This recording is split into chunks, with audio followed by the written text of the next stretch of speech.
Hi everybody, it's Christopher Moss here from prointernetmarketing.co.uk, and this is the final video number 6 in my Making a Website mini-series. So in this video we're going to look at how to take a backup.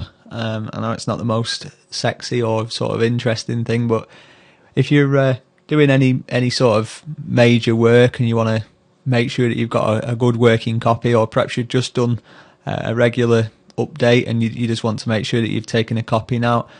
One thing I will quickly say at this point is that TSO Host, if that's who you are using, actually take an automatic backup for you. So I think that's every night. You might want to double check that with them. I'm not 100% sure what it is on this package, but I know on mine it's about once a night, something like that.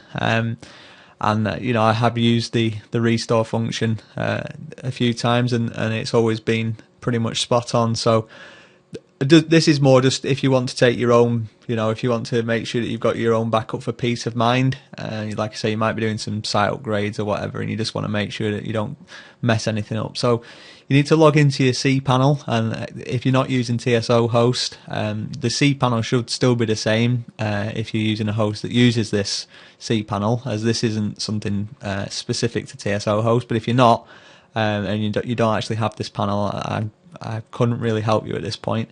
But because as you'll see, there's a bit more to backing up a website these days than perhaps just taking a copy of the files, especially if you're using WordPress like we went through in the previous video. So once you're in, if you click on Backup Wizard, this will take you to like an options page, and you can see that you've got these two options there, backup and restore. But the important thing is we're taking a backup of our home directory, so that's all the stuff that's in your public HTML folder, and also you're taking a copy of your MySQL databases. Now, as I just said, these days you can't really just take a copy of everything. Like if you logged in here, it'll take a few seconds to log in, but if you log in here, you will see that all this stuff, this is just part of your website. These are the files that actually serve the website effectively, but the actual guts of your website is in the database, and backing up a database is actually quite a complicated thing. But this admin panel will allow you to both back up and restore your database. So this is actually backing up everything that you need, including your email setup. So we'll click on backup, and you've got your options to do your partial backup, but we're interested in doing the full backup. So we'll do the full backup, and what it'll actually do is it'll create a copy of all our data, and it'll put it into one zip file. So you've got all your data in one file, including your databases. So it's going to back up to our home directory, but effectively that isn't this directory. It's actually the one above. It'll be this sort of what's called the root level. So we're going to get a backup created in there, and it's also going to send us an email to tell us that it's done that. So we're going to click on Generate Backup, and you'll probably notice at the top here in a few seconds that we get an email through. So it's saying that once we've got a backup, then it'll send us an email. So we're going to click on Go Back, and there we go. Our email's just come through. So we can see a load of weird stuff there, just basically just telling us the sort of command line sort of techie geeky stuff that it's telling us how that was created. So I mean, it's good to know, you know, if you're sort of interested in that sort of stuff.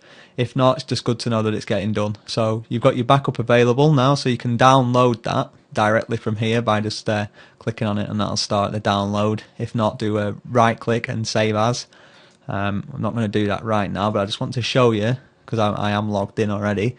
So we're at this root level. I'm going to have to hit F5 on the keyboard just to refresh it. If we scroll down here, you can actually now see that our backup there is as was, and you'll see it's 741 and 1940. Just to go back there, I'll just show you 1940 58, and there we are, 1940 58. So that's the exact backup. Don't worry too much about this tar GZ thing.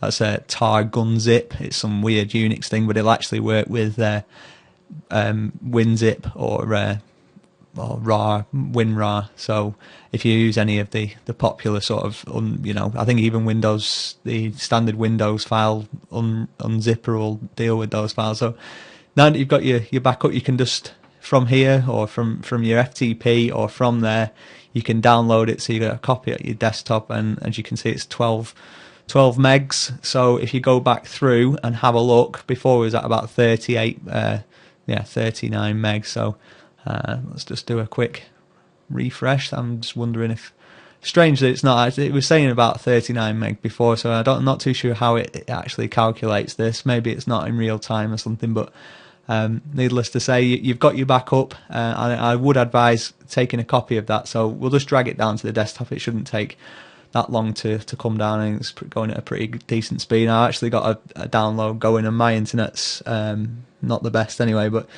you know, it shouldn't take too long. It's saying like a minute. So you know, if you're going to do anything, then just take your backup, make sure you copy it to your computer, and should you ever need to, then you can restore from this backup. So I guess at this stage, I'm just going to say, you know, like I say, make sure you take a backup. And if you're not too comfortable with doing a restore and you've taken a backup yourself, you can always copy this file back up to the FTP. If in the future that you need to restore from this specific backup, you can always copy it back up and ask the guys at TSO Host to run through and do the restore for you. So I just want to wrap up really at this point and just say, just make sure that you are taking, you know, if not regular backups, because obviously they're automated for you, but take a backup if you're ever doing anything important, and you know, you might save yourself a big headache in the future. So I hope this series has been useful to you. I hope you've gained at least a little bit of additional knowledge from it, if not, you know, a great deal, which is what I hope. And if you've got any questions or whatever, just feel free to leave them in the comments. So there you go. You can see that I've actually not got a bit of software to unzip that, but you can see that it's fully downloaded. So there we go. I just want to wrap up at this point and say thanks a lot for watching, and see you on the blog.